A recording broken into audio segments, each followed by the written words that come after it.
Bon, ben, c'est très bien d'être là. Je vous avoue que c'est un petit peu impressionnant. C'est la première fois que je viens à ce genre d'événement. Donc, je compte sur votre bienveillance, évidemment. Aujourd'hui, je suis ici pour venir vous parler du plan de communication. Alors, j'ai mis plutôt Google Ads que juste les ads en général. Pourquoi? Parce que tout simplement, c'est le sujet que je maîtrise le mieux et puis parce qu'on a un temps limité. Alors, je me présente quand même. Donc, Étienne Gourdon, je suis le fondateur de l'agence e-Traffic. Vous aurez le logo un petit peu partout sur la présentation. Ma collègue Marie est venue aussi m'accompagner, donc c'est des questions pour nous, on sera là dans la journée. J'ai créé l'agence en 2011, c'est une agence spécialisée donc, pour tout ce qui sera génération de trafic, génération de visibilité, de notoriété. Bon, des ads et encore des ads. On fait aussi quand même beaucoup de Google Ads, c'est la raison pour laquelle on va traiter surtout ce sujet aujourd'hui. J'ai commencé la régie Google Ads lorsque je travaillais en Angleterre, c'était en 2007. Donc la plateforme a beaucoup changé depuis 2007. Donc j'ai vu presque toutes les évolutions de la plateforme Google Ads depuis son commencement jusqu'à aujourd'hui. Beaucoup, beaucoup, beaucoup de changements, on va y revenir. Vous allez voir que mes estimés collègues vont vous montrer toutes ces évolutions, mais on va partir avec le démarrage. Alors, comment créer son plan de communication? L'idée ici, c'est pas perdre de temps et de s'assurer d'avoir une campagne rentable. Qu'est-ce qu'on va traiter? On va commencer bien sûr avec des objectifs. Les objectifs, c'est simple, tout le monde peut comprendre, tout le monde les a en tête, mais beaucoup de personnes se trompent sur les objectifs. J'ai beaucoup de clients qui viennent me voir, qui ont parfois un budget, qui ont parfois des idées, mais ils ont beaucoup de mal à nous donner de véritables objectifs. Si vous travaillez avec une agence, un prestataire, vous allez voir que si vous ne donnez pas d'objectifs, et très rapidement, ils sont humains et ils vont vouloir aller vers le plus simple.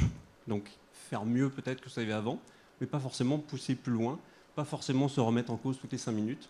Donc, la définition de l'objectif est vraiment une partie essentielle. On va parler un petit peu des personas. On va aussi parler de comment on choisit ses leviers de com. Donc, je me suis limité à la régie Google Ads parce que vous voyez que, vous l'avez vu juste avant, c'est déjà très complet. Il y a vraiment de quoi faire. Donc, on va essayer de voir si vous êtes bien au courant des objectifs des différents leviers proposés par Google Ads. On va parler de nos assets créatifs.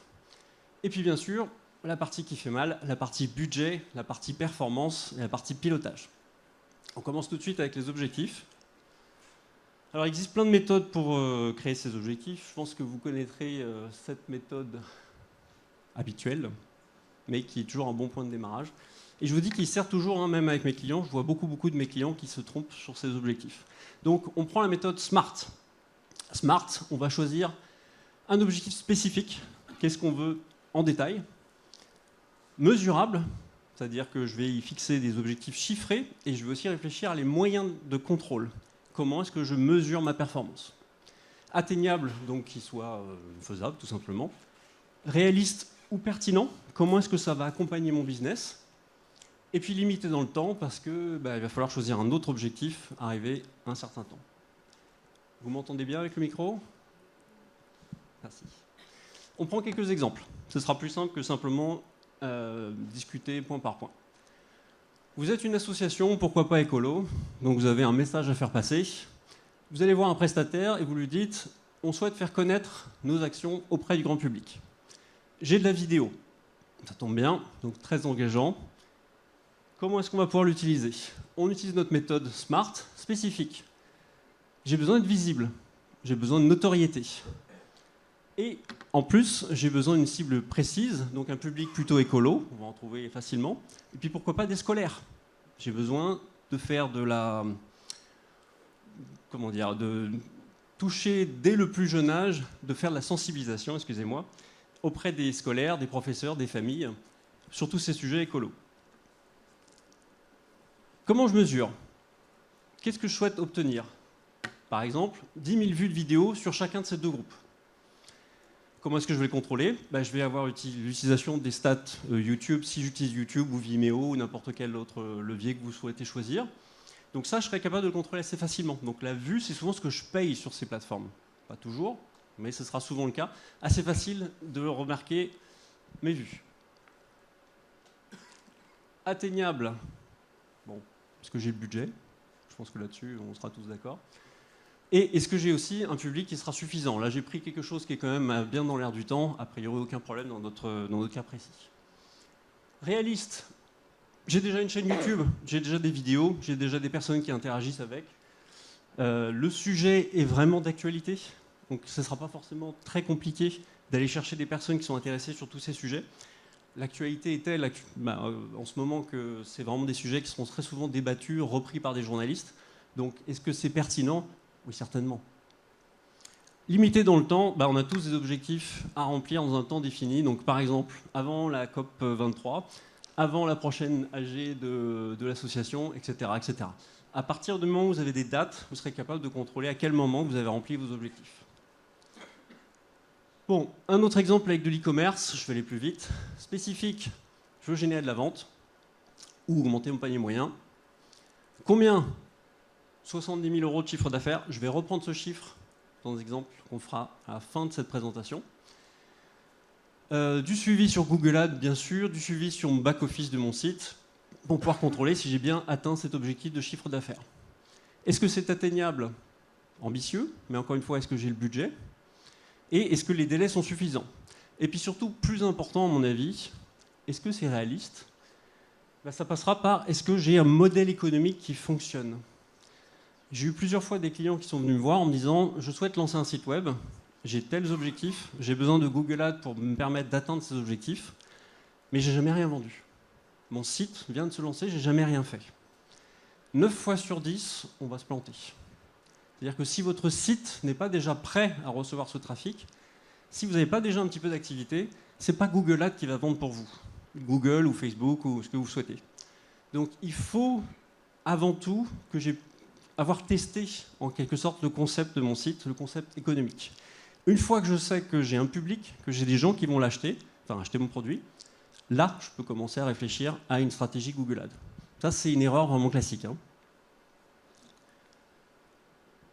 Bon, limité dans le temps, par exemple, trimestre prochain, pour lancer, créer, piloter et puis faire un reporting. Maintenant, un sujet qui revient de plus en plus souvent, alors sur tous les sujets marketing, mais notamment sur Google Ads, la partie persona. Je pense que j'ai ici un public aguerri, donc vous voyez de quoi il s'agit. Le persona, c'est ce personnage semi-fictif qui va représenter mon cœur de cible. Donc, qui va pouvoir acheter mon produit? Lorsqu'on réfléchit à un persona, on va réfléchir à une offre. Une offre, ça veut dire un produit, un service, quelque chose de packagé pour une personne, mais on va réfléchir aussi à une campagne, des moyens de communication, un site web, une landing page, des réseaux sociaux. Et pour chacun de mes personas principaux, je vais avoir cette réflexion. Qu'est-ce que je dis à Madame Michu, pour reprendre un classique? À quel moment? Comment je lui parle? Bien de préférence. Et où est-ce que je l'emmène? Pour lui proposer quoi? Au démarrage, on va se limiter à 3 ou 6, en fonction de votre budget, en fonction de la taille d'entreprise, en fonction de beaucoup de choses. C'est peut-être pas la peine de partir tout de suite sur une usine à gaz. Pourquoi je pense à Google Ads? On va vous parler de Performance Max aujourd'hui, plusieurs fois. Et le concept de persona devient de plus en plus important pour ce type de campagne. Google nous pousse dans cette direction. Donc, perdez pas de temps. Ne vous lancez pas simplement à réfléchir à un mot-clé, un lien, une page. De plus en plus, dès à présent, commencez tout de suite à penser à un persona, mon personnage. Comment je lui parle? Quel moyen de communication? À quel moment je vais lui parler et où est-ce que je le dirige. Et de plus en plus, Google va vous assister à faire tout le reste.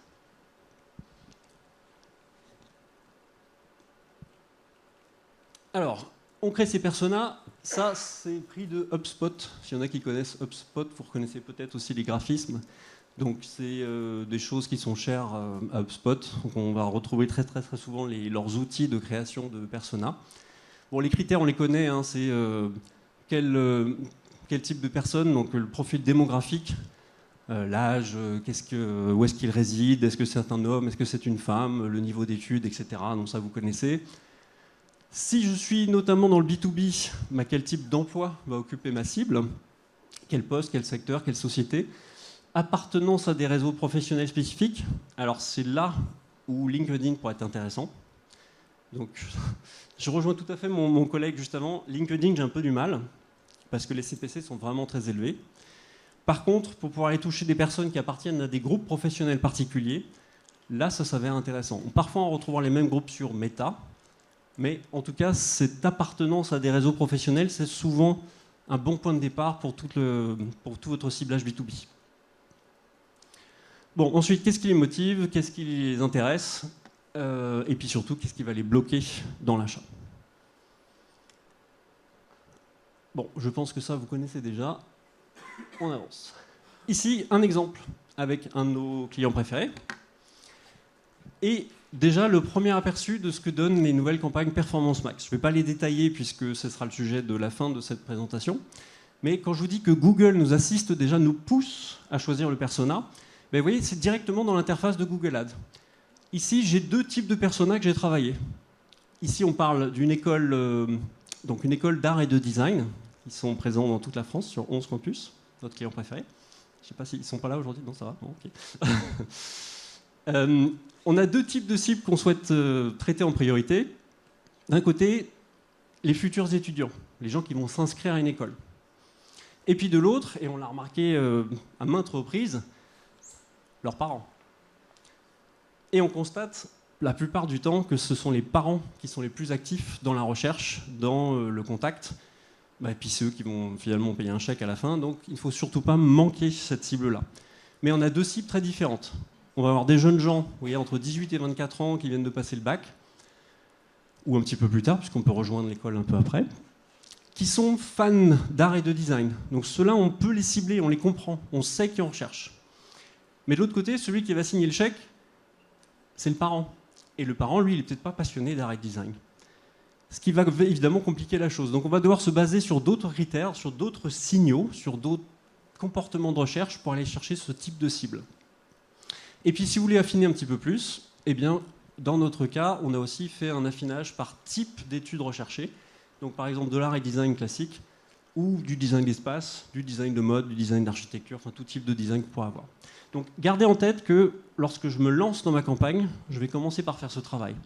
Qui est ma cible? Comment je différencie mon offre? Et comment je différencie les landing pages et puis les moyens de contact que je vais pouvoir mettre en œuvre. Maintenant, on va faire un petit exercice ensemble. Je compte sur votre participation. Très simple. Maintenant, il s'agit de choisir ces leviers et ces campagnes publicitaires.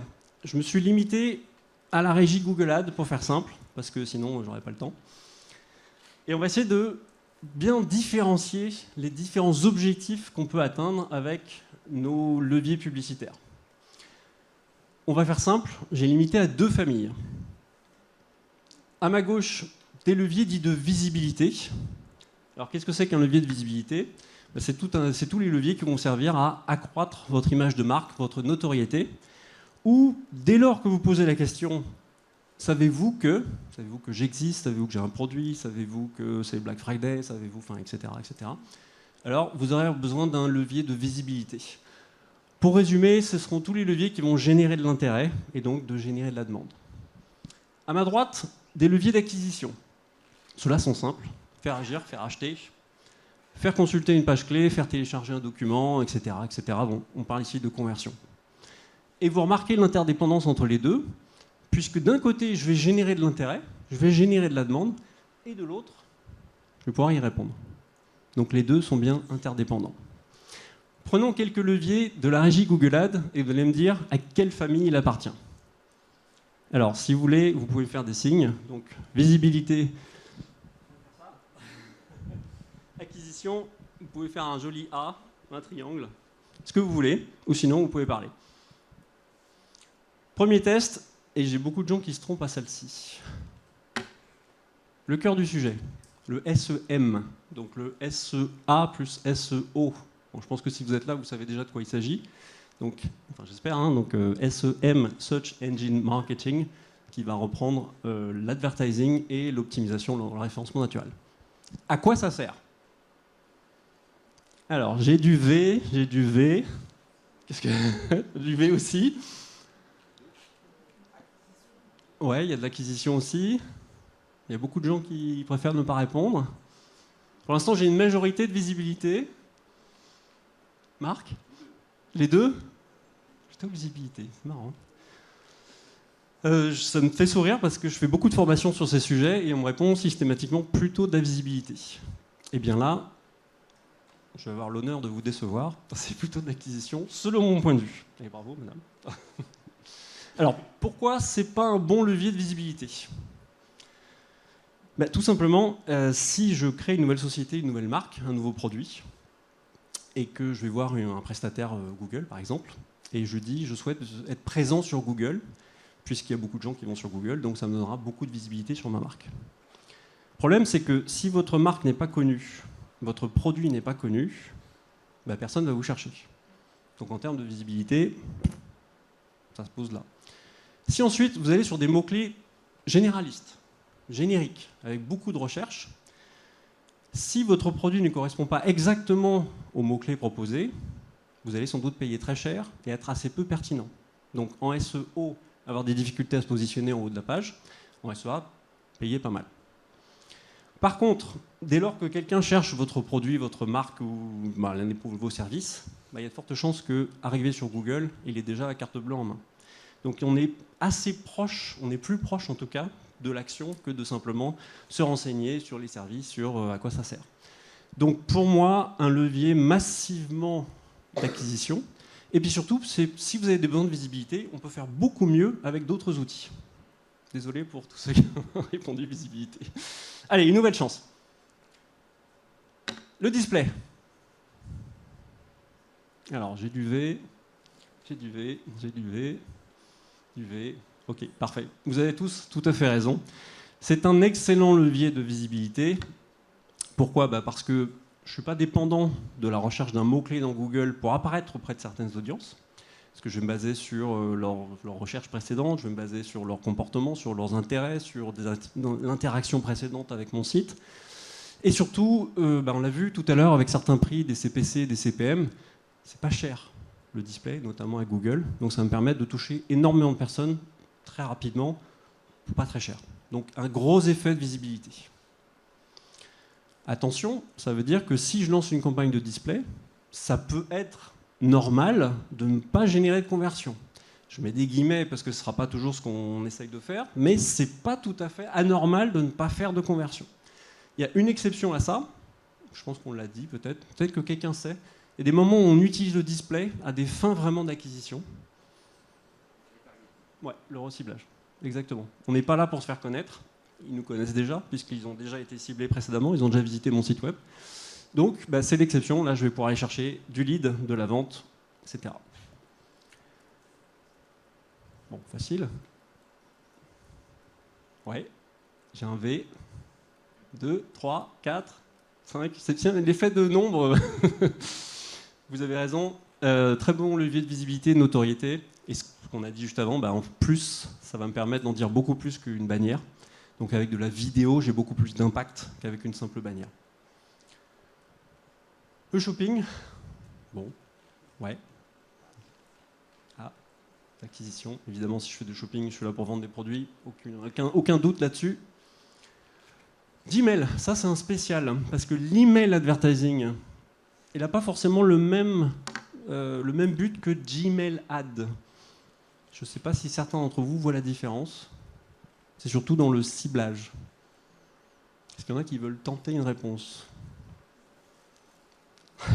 Oui, j'ai de la visibilité. Merci. J'ai un timide acquisition par là. Et de la visibilité. Donc vous avez plutôt visibilité. Vous avez encore raison. C'est plutôt de la visibilité. C'est un peu une exception. Sur la régie Google Ads, on va traiter les emails comme du display, avec les mêmes critères de ciblage. Donc ça va rentrer dans mes audiences de ciblage similaires au display.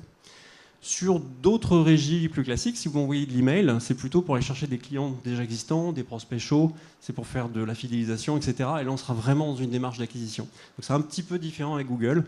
Bon, vous avez possibilité de donner les adresses email de vos clients en Google, mais il va plutôt s'en servir pour faire du lookalike, pour toucher des profils similaires, ce genre de choses, plutôt que vraiment envoyer un email à ces personnes-là en direct.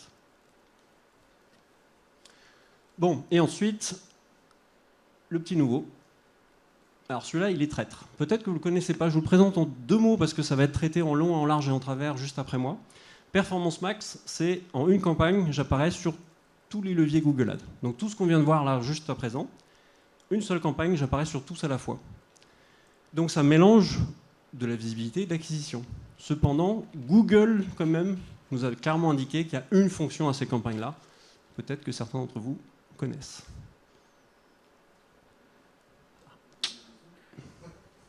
Pardon? Plutôt acquisition? C'est Google.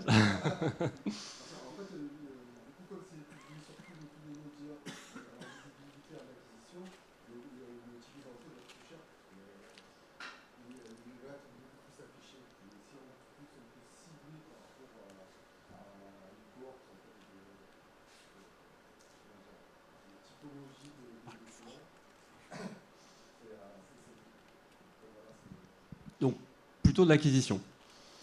Vous avez parfaitement raison, tu as parfaitement raison. C'est un levier d'acquisition. La difficulté avec ce type de levier, c'est que si vous partez à petit budget, comme Google veut en faire un levier d'acquisition, vous allez surtout apparaître sur du shopping et sur du search, donc sur du SEA. Et plus vous rajoutez de budget, plus vous allez commencer à apparaître sur display et YouTube. Mais l'objectif ne change pas. On sera toujours ici pour faire de l'acquisition, sauf qu'on va pouvoir traiter en fait, le message auprès de notre prospect à tous les moments de conversion. Donc quand il ne connaît pas encore, quand il commence à manifester de l'intérêt, quand il commence à être prospect chaud, et juste avant l'achat. La seule chose qu'on ne gère pas avec Performance Max pour l'instant, c'est le faire revenir, en faire devenir un client ambassadeur, faire tout ce qui va lui permettre de réacheter. Mais c'est bel et bien un très bon levier d'acquisition. Ok, bon, j'espère que ça clarifie un petit peu. Donc on choisit ces leviers en fonction de ces objectifs, tels qu'on vient de le faire juste avant. Maintenant, comment on parle à la cible, comment on parle à son persona. Alors, Google, c'est vaste. Ici, on a nos annonces textuelles du réseau de recherche. Alors peut-être que vous avez remarqué, depuis pas si longtemps que ça, on a de l'image qui commence à apparaître dans les publicités texte. Ça se voit de plus en plus. Initialement, c'était que sur le mobile, et puis finalement, on commence à le retrouver un petit peu partout. Donc, qu'est-ce que je raconte dans une annonce textuelle du réseau de recherche? Bon, ici, c'est vraiment de l'acquisition. On est là pour vous dire, venez acheter. C'est le moment. Enfin, vous avez peut-être choisi un petit panel de potentiels fournisseurs. C'est chez moi qu'il faut venir maintenant. On va retrouver du display en mobile et en version PC. Et puis, pourquoi pas, du YouTube, du Gmail aussi, mais ce sera la même chose que sur du display. Qu'est-ce qui est important de connaître, surtout sur la régie Google Ads, c'est vrai aussi des autres régies, notamment sur Google Ads. Par défaut, ce seront des annonces responsives. Responsive, ça veut dire quoi? Si vous créez des sites web, ça doit vous titiller l'oreille. Responsive, ça veut dire qu'il s'adapte à tous les formats d'écran. Donc ici, c'est une pub qui va s'adapter à tous les formats publicitaires possibles. Mais ça veut dire autre chose aussi avec Google. Dans le cas de Google, on n'arrive plus à lui faire une annonce. On va lui donner des titres, des descriptions, des images, des vidéos, un maximum, et c'est lui qui va créer votre propre annonce. C'est pénible. J'ai beaucoup de clients qui s'en plaignent d'ailleurs, parce qu'ils disent « mais c'est pas le texte que je voulais voir paraître », tout simplement parce que Google va tester chacun des éléments créatifs pour essayer de trouver la meilleure combinaison. Et en plus, il essaye de créer des combinaisons différentes en fonction de l'étape dans laquelle se trouve votre prospect. Donc s'il ne me connaît pas encore, s'il commence à s'intéresser à moi, s'il devient très chaud, prospect chaud, s'il achète, et puis pourquoi pas pour la partie fidélisation. C'est-à-dire qu'une combinaison qui marche bien au moment de l'achat ne sera pas forcément la même qu'on va retrouver au moment de la demande d'attention. Ça paraît compliqué, mais en fait, Google essaye de nous simplifier le travail. Il nous dit simplement, donnez-moi beaucoup de titres, beaucoup de descriptions, beaucoup d'images, beaucoup de vidéos, et c'est moi qui vais tester tout au long de tout ce comportement d'achat. Et c'est encore plus vrai avec Performance Max, que vous verrez, qui arrive bientôt, qui sera le futur de Google Ads dans pas si longtemps que ça. Donc, on ne s'inquiète pas, on essaye d'être bon, mais on essaye d'en donner beaucoup et de tester beaucoup. Le gros avantage de ce système, c'est qu'il y a quelques années, quand on voulait tester des annonces, qui est quand même un classique, eh bien, je devais faire des bêta-tests, des tests MVT, ça prenait de l'argent, ça prenait des ressources, ça prenait du temps, c'était pénible. Et si j'oublie de faire un test, j'ai dépensé de l'argent et je n'ai pas de data à analyser. Ici, chaque euro dépensé compte, puisque chaque euro dépensé va me rapporter de la donnée. Donc tant mieux, de toute façon on n'a pas le choix. On va partir avec ça. Et maintenant, le vif du sujet. Eh bien, combien ça coûte? Combien est-ce que je dois prévoir? Et qu'est-ce que je peux attendre de mon levier? Je crois que je vais vous remettre un petit peu à contribution, parce que vous avez bien répondu déjà jusqu'à présent. J'ai très confiance en vous. On va repasser rapidement les indicateurs de performance clés. Je pense que vous les connaissez tous. L'important ici, c'est d'être rapide, c'est d'être capable d'avoir une bonne compréhension de leurs interactions. Ceci pour me permettre de faire une bonne modélisation, donc savoir où je vais, et derrière, un bon pilotage, comment je corrige. Donc si je lance une campagne, je vais avoir 5 indicateurs clés, ou 4 si vous ne faites pas d'e-commerce, qui sont les classiques. Donc impression, combien de fois ma pub a été téléchargée. Clic, combien de fois a été cliqué, bon bien sûr, trafic sur mon site. Coût, on est dans un modèle de coût par clic avec Google, donc combien m'ont coûté tous ces clics. Action, qu'est-ce qui s'est passé sur mon site web? Est-ce que j'ai réussi à transformer un visiteur suite à un clic en acheteur par exemple, ou en prospect, quelqu'un qui va demander un devis, ce genre de choses. Si je suis dans le joyeux monde de l'e-commerce, il y aura aussi du chiffre d'affaires analysé. Bon, pas de problème avec ça, j'espère. Maintenant, on attaque nos ratios de performance. Ça, c'est ce qui va me permettre un pilotage fin.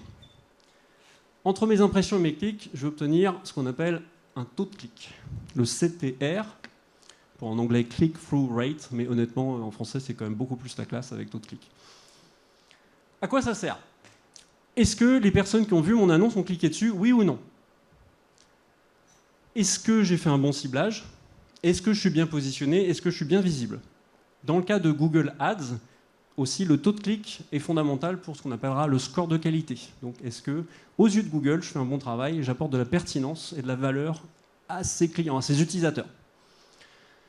On garde dans un coin de tête, taux de clic égale surtout qualité de mon annonce. Qualité, capacité à générer le clic. Ensuite, entre les clics et le coût, bon, là, pas de révélation magistrale, le coût par clic. Combien je paye pour un clic?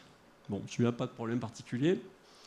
Maintenant que j'ai les clics, je vais regarder le nombre d'actions sur mon site, je vais calculer un taux de conversion. Donc, le taux de conversion, ça sert à quoi? Ça sert à indiquer la capacité de mon site ou de ma page à transformer un visiteur en acheteur, en lead, en prospect, tout ce qu'on veut. Donc on garde ça toujours dans un coin de tête. Taux de clic, qualité de mon annonce. Taux de conversion, qualité de mon site ou de mon offre, ou les deux ensemble, ou de la page qui va accueillir le clic. Ça va vous aider lorsque vous ferez de l'optimisation. Qu'est-ce qui cloche et qu'est-ce que je dois réparer? Ensuite, les dépenses liées au nombre d'actions générées, donc coût et action, coût par action, rien de très, très compliqué. Combien ça me coûte de générer un prospect, de générer une vente? Combien ça me coûte de générer une action sur mon site? On passe dans le joyeux monde de l'e-commerce, on va rajouter un panier moyen. Donc, quelle est la valeur moyenne de l'achat sur mon site? À quoi ça sert de savoir ça? Il y en a qui savent. Qu'est-ce que je peux mettre en place pour essayer d'améliorer mon panier moyen? Je ne sais pas s'il y a de l'e-commerce parmi nous aujourd'hui. Ouais. Ou sinon, il y a toujours deux facettes. Cross-sell. Donc, le panier moyen, ça me permet de mettre en place éventuellement des actions d'upsell et de cross-sell. Upsell, j'essaye de monter en gamme. Donc, la personne veut une Peugeot 208, elle repart avec une 308. Ça, c'est de l'upsell. Ça a augmenté mon panier moyen. Cross-sell, je rajoute des produits dans le panier de ma personne. Donc, j'ai été venu acheter des chaussures et elle repart avec des semelles en plus, du cirage et des lacets supplémentaires. Ça, c'est du cross-sell. Ou pour reprendre l'exemple de la voiture, on a rajouté les barres de toit, le siège auto, enfin plein de choses comme ça. Ça, c'est du cross-sell. Qu'est-ce que je peux faire éventuellement sur mon site pour améliorer ce facteur? Et ensuite, un classique mais pas forcément clair, le ROI. Ça, tout le monde en entend parler. Si vous êtes sur Google Ads, on vous parlera de ROAS. Donc ROI, Return on Investment, le retour sur investissement. ROAS, Return on Ad Spend, parce que Google veut toujours faire plus compliqué que tout le monde. Bon, Qu'est-ce que ça dit? Ça dit par exemple, on lance une campagne. Je vous dis, on a un ROI de 7 euros. Qu'est-ce que ça veut dire? S'il y en a qui suivent.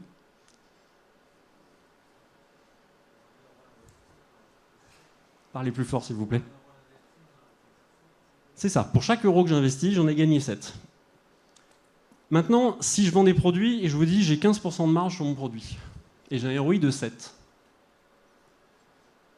c'est pas très facile le lien. Enfin regardez l'impact de mes dépenses sur Google Ads, puisque je garde cet exemple, c'est pas très facile à mettre en place, c'est pas facile à comparer.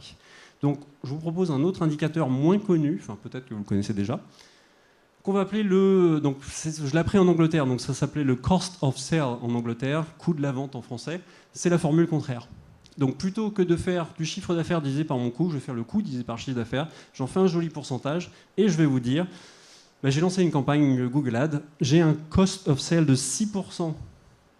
Ça veut dire le chiffre d'affaires que m'a généré Google Ads, je l'ai payé avec 6% du montant du chiffre d'affaires généré par Google Ads. Si j'ai une marge à 15%, ben je sais qu'il me reste 8 points de marge positive. C'est ça. Donc plus facile à utiliser, voyez ce qui vous arrange le plus. Ça veut dire la même chose, il y en a un qui est plus clair que l'autre, c'est tout. On met ça en pratique. Je vais essayer de modéliser mon objectif pour pouvoir me faire un tableau de pilotage Google Ads. Comme ça, je sais où je mets les pieds. On prend un exemple. Je vous mets la tête d'un e-commerce. L'e-commerce, c'est bien, ça me permet d'utiliser tous les chiffres que je viens de vous indiquer jusqu'à présent. Et votre objectif, votre patron, ou j'en sais rien, on vous dit, on veut 200 ventes de plus sur la période qui arrive. Sur le mois prochain, le trimestre prochain, peu importe, la période qui arrive. Vous connaissez votre site, c'est vous qui le gérez. Vous savez que vous avez un taux de conversion autour des 1% actuellement sur votre site, ce qui est un taux assez moyen. J'ai posé mon tableau depuis l'impression jusqu'au ROI, coût de la vente. Mes colonnes ont un ordre précis, c'est voulu. Donc je commence par les impressions, à ma gauche, et je remonte tout du long jusqu'à arriver à l'objectif et combien ça va coûter pour l'objectif. Lorsque je crée mon tableau, je vais souvent le lire de gauche à droite. Quand je vais faire de l'analyse, je vais faire le contraire. Je pars du résultat et je remonte tout pour essayer de comprendre les causes. Comment je commence à remplir mon tableau? Alors, 200 ventes. Bon, 200 ventes. Taux de conversion de 1%. Qu'est-ce que ça me dit tout de suite? Qu'est-ce que je vais pouvoir calculer immédiatement à partir de ces deux simples éléments? Les clics. J'entends, pardon, il parle plus fort. Donc, les clics. J'ai besoin de 20 000 clics. Ensuite, est-ce que je peux calculer autre chose? Pour l'instant, pas grand-chose. Je vous donne plus d'éléments. On regarde le coût par clic moyen d'une campagne Google Ads sur mon secteur. Sur les outils Google, je peux faire des estimations. Là, je vous donne une estimation pour le bien de cet exercice à 50 centimes, mais vous pourrez le trouver soit par expérience personnelle, soit via les outils Google. Bon, le taux de clic, je vous le donne, mais il ne sert pas à grand-chose. C'est juste pour remplir toutes les cases. J'y reviendrai juste après. Donc, je connais un coût par clic estimé à 50 centimes. Qu'est-ce que je vais évidemment calculer tout de suite? Les sous, le blé. 10 000 euros. Donc si votre cher patron vous dit 200 conversions de plus, vous pouvez tout de suite répondre 10 000 euros. Mine de rien, ça pose le débat pour la suite, c'est très bien. Ensuite, j'ai donc mon fameux taux de clic à 2,5%. J'ai pris un taux de clic assez moyen. Bon, il n'est pas très important. Ça veut dire que j'ai besoin de 800 000 impressions pour pouvoir accomplir cet objectif. Alors, si je suis sur une niche très fermée, peut-être que ce sera compliqué. Dans beaucoup de cas, les impressions, ce n'est pas le problème. Parce que je peux toujours rajouter des mots-clés, je peux toujours changer mon mode de ciblage, je peux faire du display, je peux faire plein de trucs. Je peux aller chercher de l'impression. Ça, c'est possible. Donc, c'est rarement un facteur limitant. Qu'est-ce que je peux calculer d'autre? Tout simplement, si j'ai besoin de 200 ventes à 10 000 euros, ça veut dire que la vente me coûte 50 euros. Si vous vendez des carambars, il ne faut pas y aller. Hein. C'est pas la peine. Je ne recommande pas en tout cas. Par chance, on vend mieux que des stylos Bic. On va vendre de l'électroménager et on a un panier d'achat à 350 euros. Comment je finis mon tableau? Bon, c'est pas très compliqué. J'entends des murmures. Ouais, le chiffre d'affaires. Donc, 200 ventes à 350 euros, 70 000 euros de chiffre d'affaires.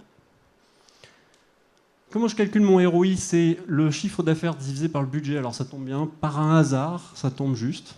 Un hasard total, 7 euros.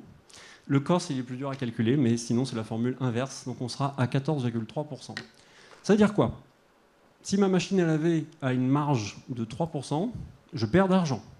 Là j'y vais, je perds de l'argent, je le sais. Est-ce que c'est grave? Pas toujours.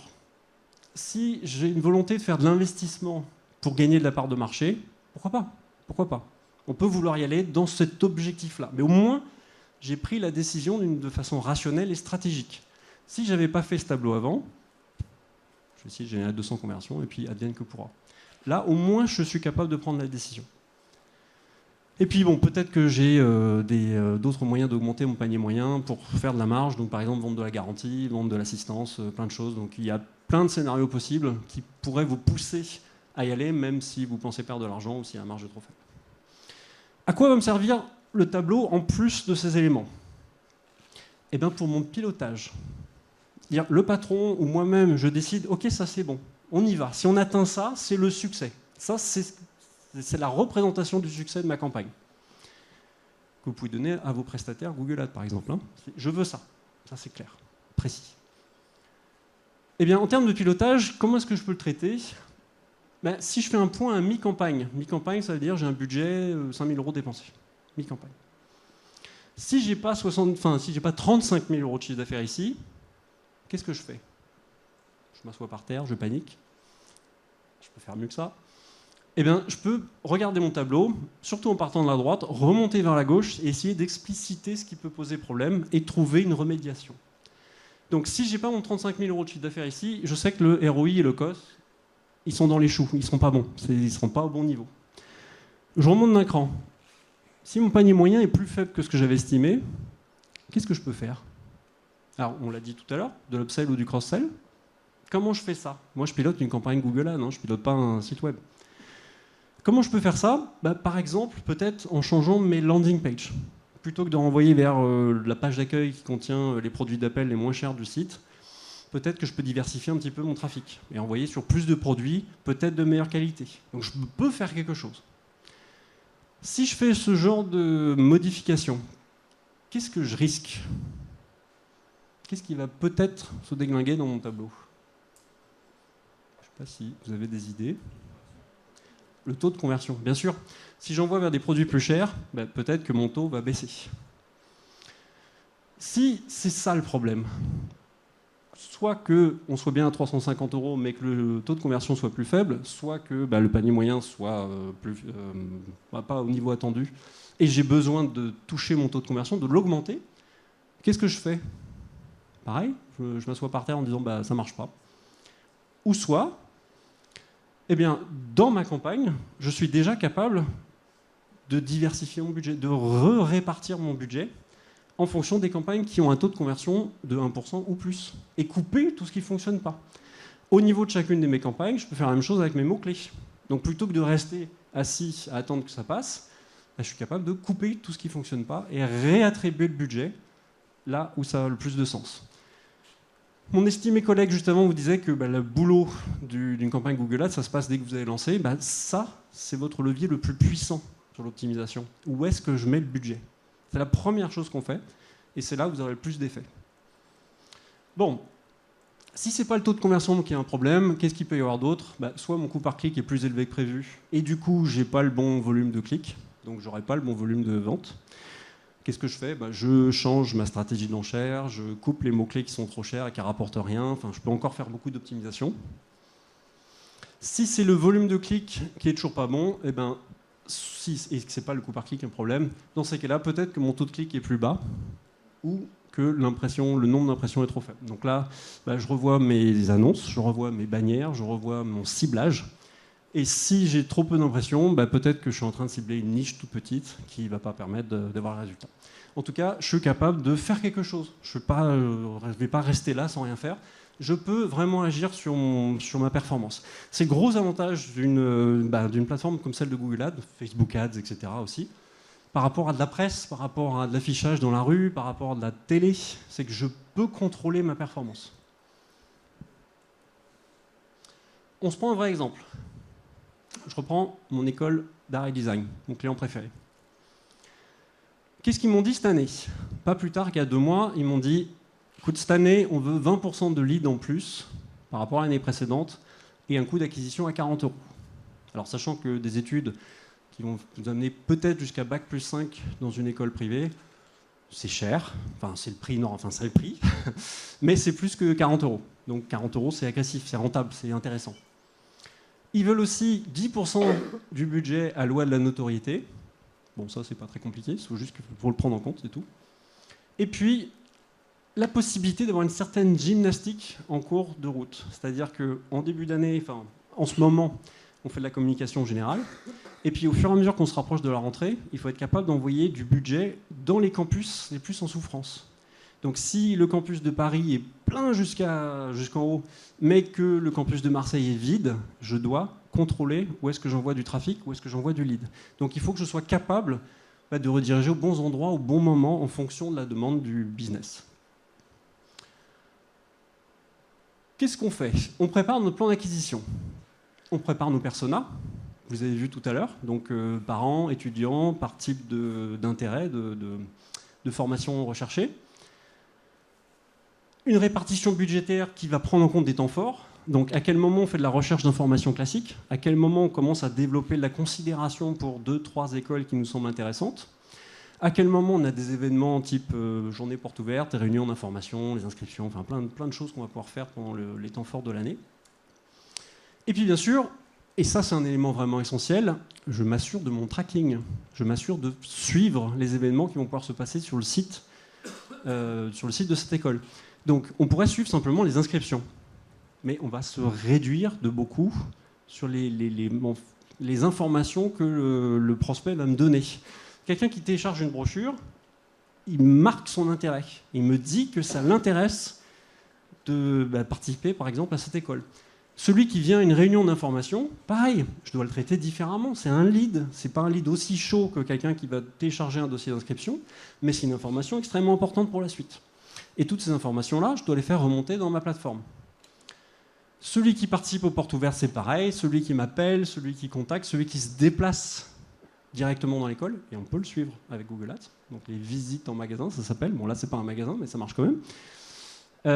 Et puis, bon, bien sûr, ceux qui téléchargent les dossiers d'inscription. Donc, tout ça, je dois m'assurer de pouvoir le suivre, de pouvoir avoir des actions de conversion dans ma plateforme et de faire remonter l'information dans mes campagnes. Qu'est-ce qu'on a préparé? Alors, quelques visuels. Donc, évidemment, des campagnes sur le réseau de recherche. Elles sont intéressantes parce qu'elles me permettent de géolocaliser très facilement. Donc, je peux toucher les personnes qui sont à proximité d'une école, ou des personnes qui recherchent spécifiquement une zone géographique dans Google, même s'ils ne sont pas présents physiquement.